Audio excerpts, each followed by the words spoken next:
Welcome to things that I thought were normal that are actually just OCD. So for context, a few years ago, I actually was diagnosed with OCD, and then I accidentally, unknowingly joined a cult that taught that all mental and physical afflictions are just demons, and you just have to not identify with it, and then it'll like magically go away. Which, like, that mixed with OCD, just, yeah, recipe for disaster. So if I ever have like an intrusive thought about something bad happening in my mind, I have to think about 3 good things to like counter the bad thing so that it doesn't happen. When I get dressed, I have to put my clothes on in a very specific order, otherwise I like don't feel complete, or like I put my clothes on wrong.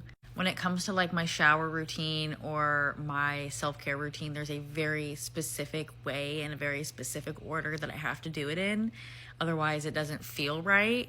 When my daughter was first born, I thought that I couldn't hold her for too long while standing. Like, I needed to be sitting down because I was so convinced that if I stood for too long while holding her, I was going to have a stroke and the left side of my body was gonna go limp and I would drop her.